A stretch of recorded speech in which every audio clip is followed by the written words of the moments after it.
Mradi huu una umuhimu mkubwa sio tu kwa nchi yetu ya Tanzania, lakini kwa Afrika kwa ujumla.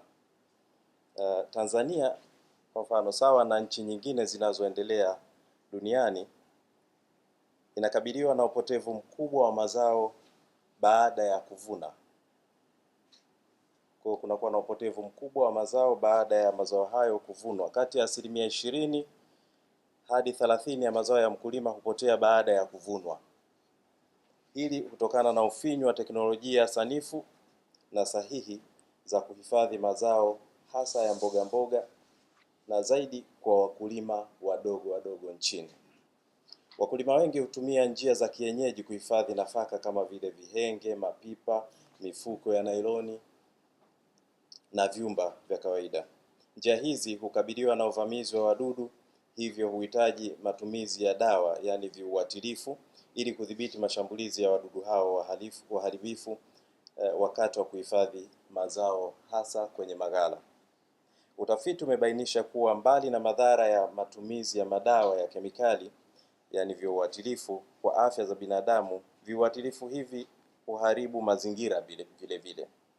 Watafiti kutoka taasisi mbalimbali ikiwemo SUZA kwa kushirikiana na SUA walifanya kazi kwa pamoja na walishirikiana na wakulima ili kubaini ufumbuzi na ubunifu wa njia bora za kilimo ili kupunguza hasara itokanayo na upotevu wa mazao baada ya kuvunwa.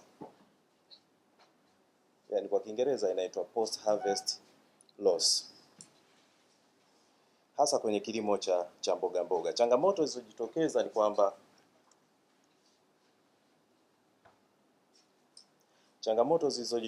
ni kwamba kwanza, kuna kuongezeka kwa uzalishaji pasipo uboreshaji wa mbinu bora za utafiti wa mazao baada ya mavuno. Kwa mfano, usindikaji wa chakula unaweza kusababisha ongezeko la upotevu wa mavuno hadi kufikia 40% na zaidi ya hapo.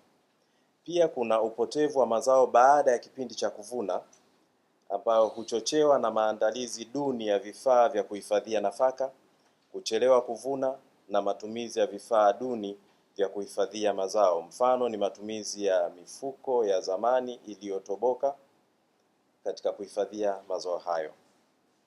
Sasa teknolojia za uhifadhi wa mazao zilizoboreshwa na zisizotumia nishati zipo za namna mbalimbali. SUZA ikishirikiana na watafiti kutoka SUA kwa msaada wa taasisi ya sayansi na teknolojia ya Tanzania, yani COSTECH, imefanikiwa kupunguza kwa 1% kubwa upotevu wa mazao ya mboga mboga kupitia teknolojia ya vizimba visivyotumia nishati na kwa gharama nafuu, pamoja na chumba maalum cha kuhifadhia mazao yaliyobaki kwa wafanyabiashara wa soko, hasa soko la Mwanakwerekwe. Vizimba hivyo vilijengwa katika vijiji 3 tofauti kulingana na mahitaji ya wakulima na utafiti. Maeneo ambayo vizimba hivyo vilijengwa ni kama vile maeneo ya Dunga, pamoja na maeneo ya Nyamanzi, pamoja na Bungi. Maeneo hasa hayo maeneo matatu.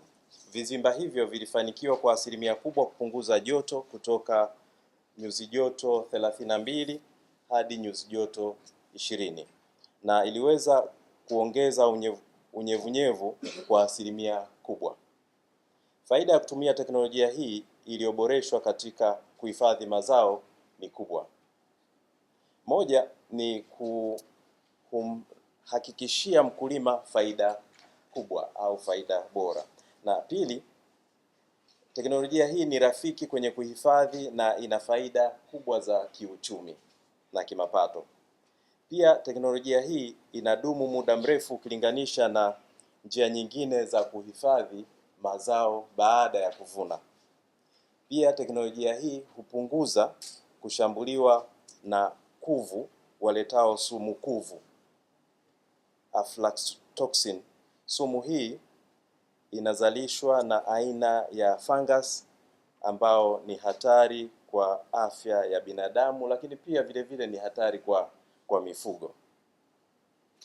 Kwa kumalizia, maelezo yangu, inatambulika duniani kote kuwa kuhifadhi upotevu wa mazao unaotokea wakati wa kuvuna mpaka chakula kinapofika mezani kwa mlaji kunatoa fursa kubwa ya kupunguza baa la njaa na kuchochea ukuaji, hasa ukuaji wa viwanda pamoja na ukuaji wa uchumi katika nchi mbalimbali kama itatumika ipasavyo.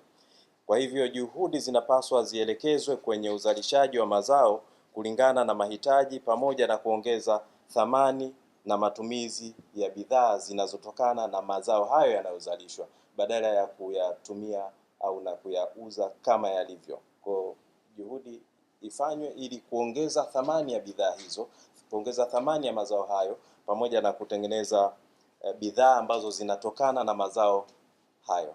Asanteni sana kwa kunisikiliza.